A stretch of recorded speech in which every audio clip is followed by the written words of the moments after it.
In the previous post, we saw that exercise, which we described as deliberate expenditure of energy, from an evolutionary perspective, is an utterly unnatural behavior. In fact, in order to exercise, we have to actually override the very instincts of human survival, and that in itself is no small feat. However, millions of people have managed to acquire the habit of exercise, and if they can do it, well, then there's absolutely no reason you can't as well, provided you truly wish to make that behavioral change. But here's the thing. It can only happen if you're actually ready for that change. Which raises the question, how do I know if I'm ready?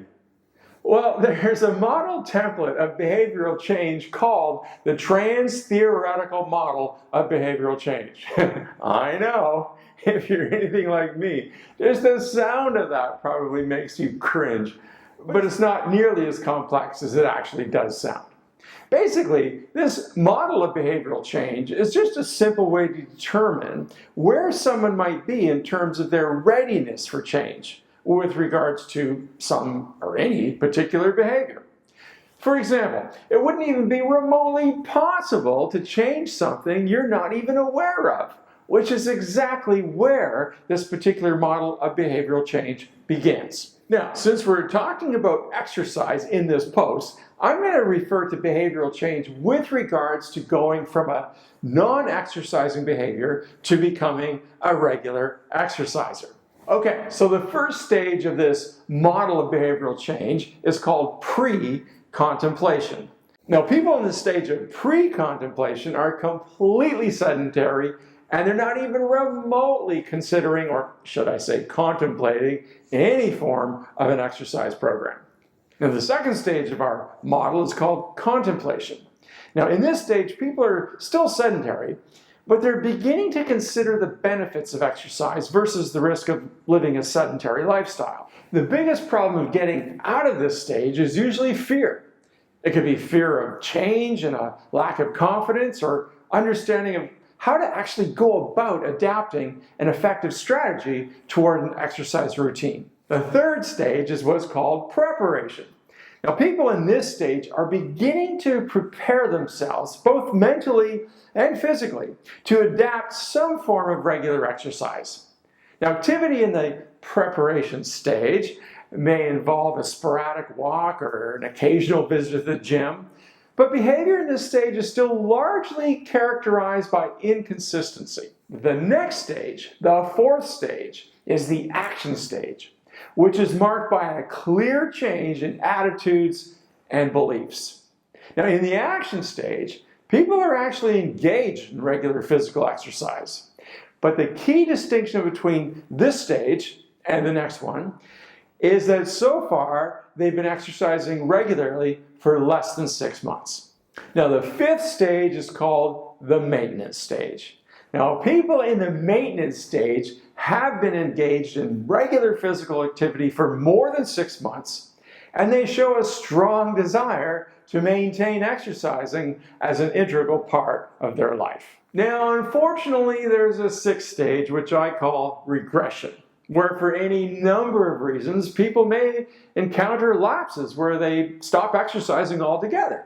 Now, a common cause can be due to an injury or perhaps a dramatic life-altering event, but whatever the reason, when people fall into regression, they may be unable to recover and return to regular exercise for long periods of time.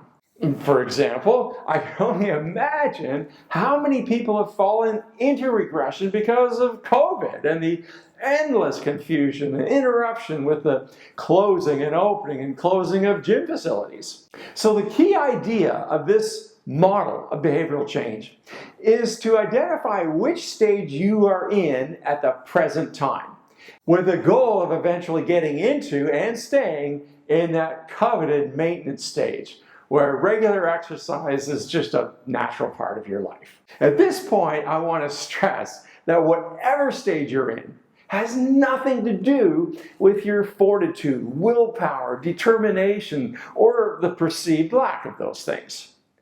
People who exercise regularly have simply managed to develop the habit of exercise. People who don't exercise regularly haven't yet acquired the exercise habit, or for whatever reason, they've fallen out of the habit. And that is the singular distinction between those who exercise on a regular basis and those who don't. Now here's the thing.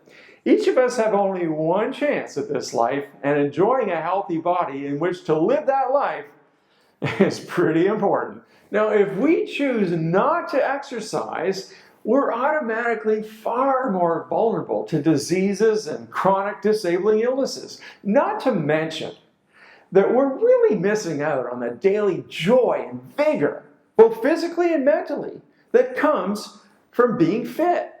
Before we finish this 7-part series, you're going to know exactly how to get yourself into that coveted maintenance stage where regular exercise can grow from being a regular habit to a full-blown addiction.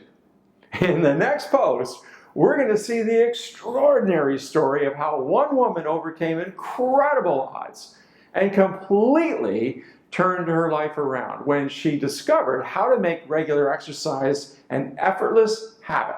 As you'll see, the way she went about it is the key to making any difficult behavioral change. In fact, it may very well be the only way to achieve lasting behavioral change of any kind.